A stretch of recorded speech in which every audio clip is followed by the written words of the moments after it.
From the time our alarm clock goes off in the morning to lights out at night, we make hundreds, possibly even thousands of decisions. Now, most of us are trying to make the healthiest and safest choices, and it can be tough.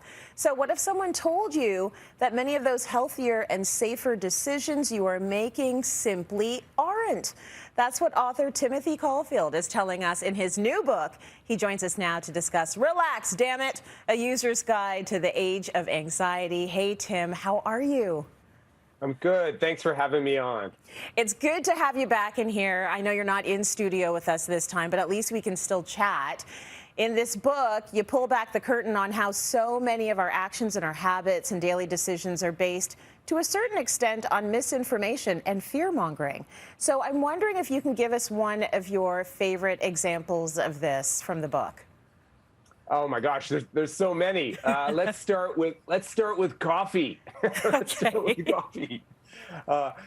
Should you have that extra cup of coffee? Is coffee good for you or bad for you? And coffee is a great example because, there's so much noise about coffee. There's so much misinformation about coffee. It's a really good example of how hard it is to do good nutrition research because a lot of the research is observational in nature.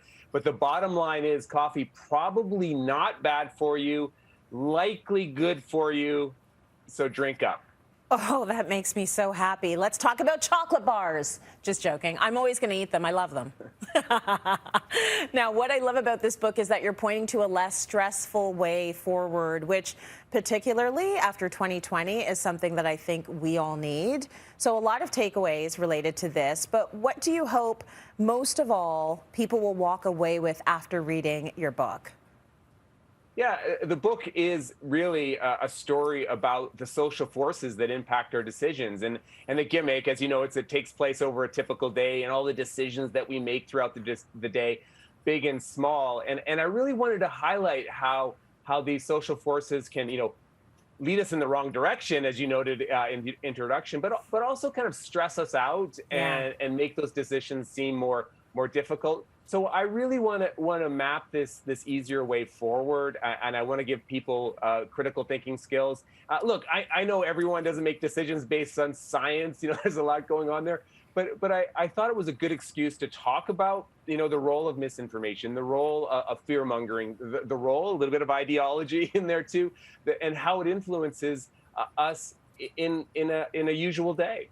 Yeah, your timing couldn't be better, actually. And we're going to get into sort of misinformation and the pandemic in a bit. But first, I want to talk about the subtitle, which is A User's Guide to the Age of Anxiety. And I'm wondering, in your opinion, what do you believe is the biggest sort of noise contributing to this age of anxiety? Okay, so I'm going to pick, it's a great question. I'm going to pick more a platform. You probably know where I'm going to go with this than a particular topic, and that's social media. I mean, it really has been a game changer. I've been studying this area, misinformation, for really decades, and social media has changed how misinformation and scary stuff is transmitted to individuals. And there's lots of really compelling research about it. Lots of research, even in the context of the pandemic. We're doing some research in this area too. So for sure, I'm going to say if I had to pick one, it's social media. I want to talk about the perfection paradox, which I think is such an important concept in this book. Can you tell us a little bit more about it? Yeah, I'm glad you brought that up because I think a part of the book that's kind of hasn't been emphasized too much. I think it's really important. So there's so much emphasis in the current cultural landscape to be perfect at your job, to look perfect, right? To eat perfect, to do all these things to perfection, and it puts stress on our kids. It puts stress on parents. Being a perfect parent.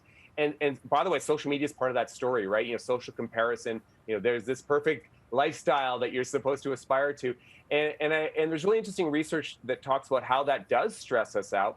But I really try to highlight in the book, and this is why I call it a paradox, is the destination isn't real. It's an illusion.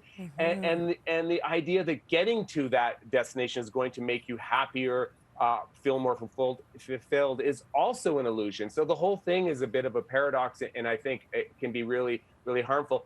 Okay, let's go back to misinformation for a moment then, and the pandemic. You've actually been, sort of summoned to do work and research in this area. Can you explain to us a little bit about that?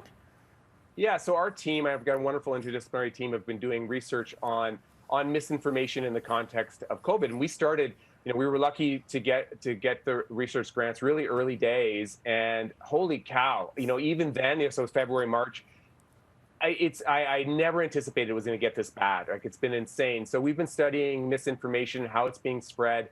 Again, social media, a big part of the story. Actually, traditional news media has been pretty good. It's been pretty good. And not ideal, but pretty good. It's really been a social media story. And now, of course, what we're doing is we're looking at it in the context of the vaccines. And there's really interesting research, unfortunately, showing the impact of misinformation, conspiracy theories on vaccination hesitancy. And so this is an incredibly important topic. And misinformation has led to deaths, hospitalization, increased stigma, skewed health and science policy. And it's just added to the chaotic information environment. So we got to do better. So if we can just nudge people to pause, to reflect. I know that sounds ridiculously simple, but there's good evidence to back it up. If we can get people to pause, they're less likely to share misinformation. And that's so important because research has told us that this is out there because people are spreading it. So if we can just get Canadians to pause. I love that. Slow down, everyone. Thank you so much for joining us, Tim. His book. Thank you. Yes, so good. His book, Relax, Damn It, is out now. So go get it, and everyone slow down.